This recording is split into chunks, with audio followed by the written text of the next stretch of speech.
ನಮಸ್ಕಾರ ಸ್ನೇಹಿತರೆ. ಶ್ರೀ ಗಣೇಶನ ಕೃಪೆ ನಮ್ಮ ಜೀವನದಲ್ಲಿರುವ ಎಲ್ಲ ವಿಘ್ನಗಳನ್ನು ದೂರ ಮಾಡಿ ಸುಖ, ಶಾಂತಿ ಮತ್ತು ಸಮೃದ್ಧಿಯನ್ನು ನೀಡುತ್ತದೆ ಎಂಬುದು ನಮ್ಮ ಹಿಂದೂ ಸಂಪ್ರದಾಯದ ನಂಬಿಕೆಯಾಗಿದೆ. ಪ್ರತಿ ತಿಂಗಳು ಬರುವ ಸಂಕಷ್ಟ ಚತುರ್ಥಿ ವ್ರತವನ್ನು ಭಕ್ತಿಯಿಂದ ಆಚರಿಸಿದರೆ ಜೀವನದಲ್ಲಿರುವ ಸಂಕಷ್ಟಗಳು ದೂರವಾಗಿ ಮನಸ್ಸಿನ ಇಷ್ಟಾರ್ಥಗಳು ನೆರವೇರುತ್ತವೆ ಎಂದು ಶಾಸ್ತ್ರಗಳು ಹೇಳುತ್ತವೆ. ಈ ಬಾರಿ ಬರುವ ಕೃಷ್ಣ ಪಿಂಗಾಳ ಸಂಕಷ್ಟ ಚತುರ್ಥಿ ಯಾವ ದಿನ ಬಂದಿದೆ? ಚತುರ್ಥಿ ತಿಥಿ ಯಾವಾಗ ಆರಂಭವಾಗಿ ಯಾವಾಗ ಮುಗಿಯುತ್ತದೆ?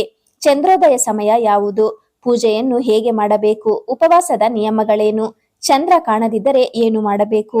ಈ ಎಲ್ಲಾ ವಿಷಯಗಳನ್ನು ಇಂದಿನ ವಿಡಿಯೋದಲ್ಲಿ ಸಂಪೂರ್ಣವಾಗಿ ತಿಳಿದುಕೊಳ್ಳೋಣ.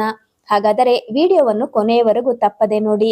ಕೃಷ್ಣ ಪಿಂಗಾಳ ಸಂಕಷ್ಟ ಚತುರ್ಥಿಯ ದಿನಾಂಕ 2026. ಕೃಷ್ಣ ಪಿಂಗಾಳ ಸಂಕಷ್ಟ ಚತುರ್ಥಿಯು ಜುಲೈ 3 ಶುಕ್ರವಾರ ಬಂದಿದೆ. ಚತುರ್ಥಿ ತಿಥಿ ಆರಂಭ ಜುಲೈ 3 ಶುಕ್ರವಾರ ಬೆಳಗ್ಗೆ 11 ಗಂಟೆ 20 ನಿಮಿಷ. ಚತುರ್ಥಿ ತಿಥಿ ಅಂತ್ಯ ಜುಲೈ 4 ಶನಿವಾರ ಮುಂಜಾನೆ 12 ಗಂಟೆ 39 ನಿಮಿಷಕ್ಕೆ. ಸಂಕಷ್ಟ ಚತುರ್ಥಿಯನ್ನು ಯಾವ ದಿನ ಆಚರಿಸಬೇಕು? ಚಂದ್ರೋದಯವಾಗುವ ಸಮಯದಲ್ಲಿ ಯಾವ ದಿನ ಚತುರ್ಥಿ ತಿಥಿ ಇರುತ್ತದೆಯೋ ಅದೇ ದಿನ ಸಂಕಷ್ಟಿ ಚತುರ್ಥಿಯನ್ನು ಆಚರಿಸಬೇಕು. ಆದ್ದರಿಂದ ಈ ವರ್ಷ ಜುಲೈ 3 ಶುಕ್ರವಾರವೇ ಕೃಷ್ಣ ಪಿಂಗಾಳ ಸಂಕಷ್ಟ ಚತುರ್ಥಿಯನ್ನು ಆಚರಿಸಬೇಕು. ಚಂದ್ರೋದಯ ಸಮಯ ಈ ದಿನ ರಾತ್ರಿ 9 ಗಂಟೆ 31 ನಿಮಿಷಕ್ಕೆ ಚಂದ್ರೋದಯವಾಗುತ್ತದೆ.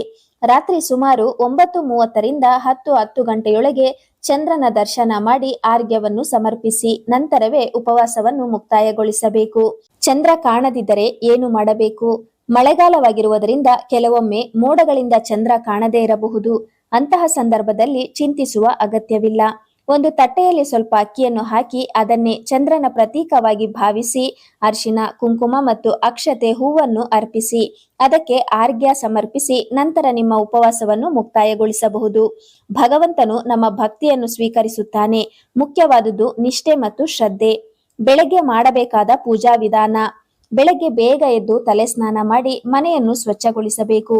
ಪೂಜಾ ಸ್ಥಳವನ್ನು ಶುಚಿಗೊಳಿಸಿ ಶ್ರೀ ಗಣೇಶನ ಮೂರ್ತಿ ಅಥವಾ ಚಿತ್ರವನ್ನು ಪ್ರತಿಷ್ಠಾಪಿಸಬೇಕು. ನಂತರ ಸಂಕಲ್ಪವನ್ನು ಮಾಡಬೇಕು. ಇಂದು ಕೃಷ್ಣ ಪಿಂಗಾಳ ಸಂಕಷ್ಟ ಚತುರ್ಥಿಯ ಪ್ರಯುಕ್ತ ನಾನು ಉಪವಾಸವಿದ್ದು ಶ್ರೀ ಗಣಪತಿಯ ಪೂಜೆಯನ್ನು ಭಕ್ತಿಯಿಂದ ಮಾಡುತ್ತಿದ್ದೇನೆ. ನನ್ನ ಜೀವನದಲ್ಲಿರುವ ಎಲ್ಲಾ ವಿಘ್ನಗಳು ದೂರವಾಗಿ ಈ ವ್ರತವು ಯಾವುದೇ ಅಡಚಣೆ ಇಲ್ಲದೆ ನೆರವೇರಲಿ ಎಂದು ಪ್ರಾರ್ಥಿಸಬೇಕು. ಗಣಪತಿಗೆ ಅರ್ಪಿಸಬೇಕಾದ ವಸ್ತುಗಳು: ಶ್ರೀ ಗಣೇಶನಿಗೆ ಅತ್ಯಂತ ಪ್ರಿಯವಾದ ಗರಿಕೆ ಹುಲ್ಲನ್ನು ಅರ್ಪಿಸಬೇಕು.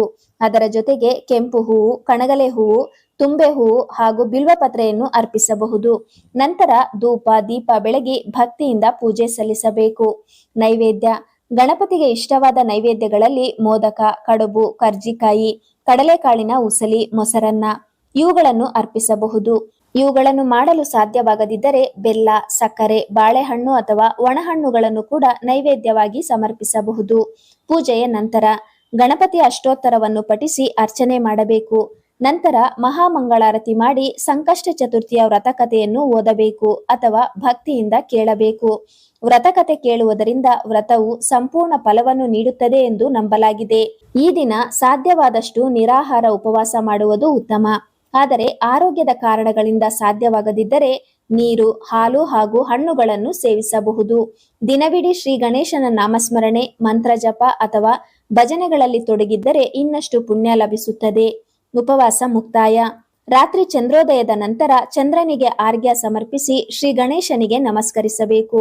ನಂತರ ಸ್ವಲ್ಪ ತೀರ್ಥವನ್ನು ಸೇವಿಸಿ ಉಪವಾಸವನ್ನು ಮುಕ್ತಾಯಗೊಳಿಸಬೇಕು. ಮೊದಲಿಗೆ ಲಘು ಆಹಾರವನ್ನು ಸೇವಿಸುವುದು ಉತ್ತಮ. ಉಪ್ಪಿಟ್ಟು, ಅವಲಕ್ಕಿ, ಸಬ್ಬಕ್ಕಿ, ಕಿಚಡಿ ಅಥವಾ ಹಗುರವಾದ ಸಾತ್ವಿಕ ಆಹಾರವನ್ನು ಸೇವಿಸಬಹುದು. ಕೃಷ್ಣ ಪಿಂಗಾಳ ಸಂಕಷ್ಟ ಚತುರ್ಥಿಯ ಮಹತ್ವ: ಸಂಕಷ್ಟ ಚತುರ್ಥಿ ಎಂದರೆ ಸಂಕಷ್ಟಗಳನ್ನು ನಿವಾರಿಸುವ ಪವಿತ್ರ ವ್ರತ. ಈ ದಿನವನ್ನು ಶ್ರದ್ಧಾ ಭಕ್ತಿಯಿಂದ ಆಚರಿಸಿದರೆ ಜೀವನದಲ್ಲಿರುವ ಅಡೆತಡೆಗಳು ದೂರವಾಗುತ್ತದೆ. ವಿದ್ಯಾರ್ಥಿಗಳಿಗೆ ವಿದ್ಯಾಭ್ಯಾಸಕ್ಕೆ ಯಶಸ್ಸು, ಉದ್ಯೋಗದಲ್ಲಿ ಪ್ರಗತಿ, ವ್ಯಾಪಾರದಲ್ಲಿ ಅಭಿವೃದ್ಧಿ, ಕುಟುಂಬದಲ್ಲಿ ಸುಖ, ಶಾಂತಿ ಮತ್ತು ಆರೋಗ್ಯದ ಆಶೀರ್ವಾದ ದೊರೆಯುತ್ತದೆ ಎಂಬ ನಂಬಿಕೆ ಇದೆ. ಗಣಪತಿಯ ಕೃಪೆಯಿಂದ ಮನಸ್ಸಿನ ಇಷ್ಟಾರ್ಥಗಳು ನೆರವೇರುತ್ತದೆ ಹಾಗೂ ಜೀವನದಲ್ಲಿ ಹೊಸ ಅವಕಾಶಗಳು ದೊರೆಯುತ್ತವೆ ಎಂದು ಪುರಾಣಗಳು ತಿಳಿಸುತ್ತವೆ.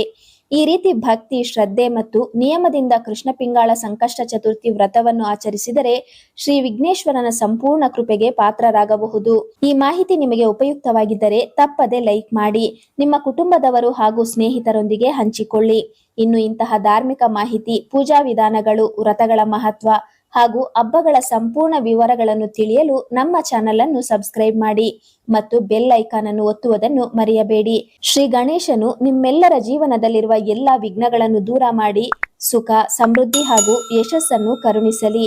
ಧನ್ಯವಾದಗಳು.